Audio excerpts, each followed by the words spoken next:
భారతీయ జనతా పార్టీకి ఈ సిరిసిల్ల మున్సిపాలిటీని అప్పచెప్తే ఈ సిరిసిల్ల మున్సిపాలిటీ అభివృద్ధి చెందో మేము చేర్చిపడతాం. కేంద్రం నుంచి నిధులు తీసుకెళ్తాం. బీఆర్ఎస్ పార్టీకి ఓటేస్తే బీఆర్ఎస్ పార్టీ పరిస్థితి నాకు గడక వాళ్ళు ఇక్కడ లేరు, అక్కడ లేరు, వాళ్ళకి ఒక్క ఎంపీ లేరు, ఒక్క ఎంపీ గెలవాలి, ఒక్క ఎంపీ గెలవాలి బీఆర్ఎస్. ఇలా కేసీఆర్ కొడుకు అంటున్నాడ బీజేపీకి ఏముంది, నీకేముంది, నీ అయ్యకేముంది చెప్పరాదు.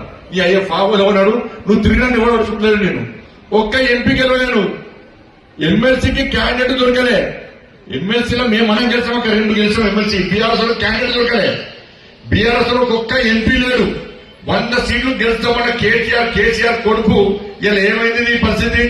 నీ ఎమ్మెల్యేలు నీ పార్టీలో ఉంటారా ఉండరా అని గ్యారెంటీ లేని పరిస్థితి. అసలు నీ పార్టీ ఉంటుందా ఉండదా అని గ్యారెంటీ లేని పరిస్థితి. చెల్లె ఒకరికి పోతున్నది, అల్లుడు ఒకరికి పోతున్నాడు, కొడుకు ఒకరికి పోతున్నాడు. ముస్తానే పెద్దనే ఇక వశపడక రోజు 4 పెగ్గులు చంపుకుంటా వల్ల పట్టుకున్నాడు.